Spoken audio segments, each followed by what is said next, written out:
nous ne voulons même pas partir sans signer. Mais en réalité, nous ne pouvons pas signer. Cette communauté, moi j'ai presque perdu la voix. Hier, on a commencé une assemblée générale de 9h à 13h. On a tout fait pour convaincre la communauté. Nous, ce qu'on attendait, c'est la décision de la coordination nationale. Parce qu'on avait dit aux étudiants, peu importe la décision que prendra la coordination des étudiants, nous allons toujours nous morfondre dans la coordination nationale. Et nous avons continué dans cette perspective. Même pour sortir, pour se concerter, j'ai été très transparent dans la décision qui a été retenue. Et pourtant, j'étais contre la concertation. Mais lorsque la majorité a voté pour la concertation, pour qu'on puisse prendre une décision à ma départ, j'ai été très transparent dans les choses. Et pourtant, je voulais faire le contraire à cette situation. Donc nous n'avons jamais essayé d'entrer dans ces jeux. Mais également, il faudrait comprendre celui-là qui jouit de la confiance et d'une certaine fidélité avec une communauté. Aucun des représentants qui sont là, aucun ne peut dire qu'il peut demain dire telle chose et que sa communauté le fasse. Mais nous, à chaque fois que nous nous engageons et que nous nous prononçons devant notre communauté, le recteur m'en est témoin, il respecte à la lettre ce que nous faisons. Nous sommes la seule coordination à avoir reçu de l'argent venant des étudiants.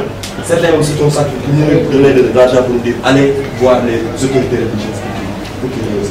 Nous sommes les seuls à bénéficier d'une certaine honneur devant nos étudiants. On parle, personne ne broche. Ces derniers qui nous ont donné toute cette confiance, ces derniers à qui nous avons donné une position hier, nous avons donné notre parole. Est-ce qu'il est normal, est-ce qu'il est raisonnable que celui-là à qui tu as donné la parole, tu reviens pour faire autre chose? Nous ne partons pas pour les informer, nous partons pour leur faire comprendre, pour les convaincre que nous allons signer le vendredi. Que le protocole d'accord, nous allons la signer, mais nous ne partons pas pour leur dire que nous allons encore négocier. Mais il y a un pacte de confiance qui nous lie à nous représenter. Et nous ne sommes pas prêts à faire notre honneur ou notre dignité. Nous avons des années qui nous restent à l'université, nous avons d'autres postes de responsabilité que nous visons. Et nous voulons toujours jouir de cette confiance de la communauté. Nous voulons toujours jouir de notre honneur. C'est la raison pour laquelle nous avons solennellement demandé à ce que le ministre puisse nous permettre cela. Maintenant, je vais en revenir à la décision de la coordination nationale. Par rapport à la coordination nationale, puisque les gens ont commencé à en parler, quand la coordination nationale choisit une chose, et qu'on est parvenu, et que nous soyons parvenus à discuter des modalités, parce que ce qui a été retenu, c'est que si le ministre accepte de nous laisser jusqu'à vendredi, on va aller convaincre la base, c'est ça non?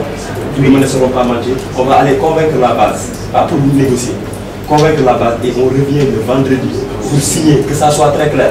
Mon camarade l'a évoqué. Bon nombre d'étudiants, il les plaise de dire que les délégués ont été corrompus, ainsi de suite, ainsi de suite. Nous n'avons pas peur d'eux, mais nous avons une certaine légitimité devant eux. Nous avons un honneur à défendre. Nous n'avons jamais reçu quoi que ce soit des autorités comme corruption. Mais nous ne voulons pas que ces rumeurs puissent ternir nos images également. Nous avons négocié, nous allons dire que nous avons négocié. Mais ce sont des décisions qui ont été prises et ces décisions sont irrévocables. La coordination nationale a décidé, voilà ce sur quoi nous allons nous conformer, parce que tout simplement, nous sommes dans une coordination nationale. Et moi, j'ai pris l'engagement et je le dis, que personnellement, nous ne partons pas à Saint-Louis pour négocier. Nous ne partons pas pour informer, mais nous partons pour les convaincre, pour qu'ils sachent que nous sommes restés fidèles à notre réputation. Ce n'est pas autre chose qui nous a dit. Et dans la coordination nationale, les camarades aussi en sont témoins. On n'a jamais été seuls, on n'a jamais été des perturbateurs ou bien des gens qui veulent gâcher les choses, gâcher l'enseignement supérieur. On a toujours travaillé dans la dignité et dans l'honneur. Et quand il s'agit même de sacrifice, on n'a jamais raté de rencontre. Et nous disons Saint-Louis tous les jours. On n'a jamais raté de rencontre, que ce soit pour Dakar, pour Thiès ou pour Touba, pour ailleurs.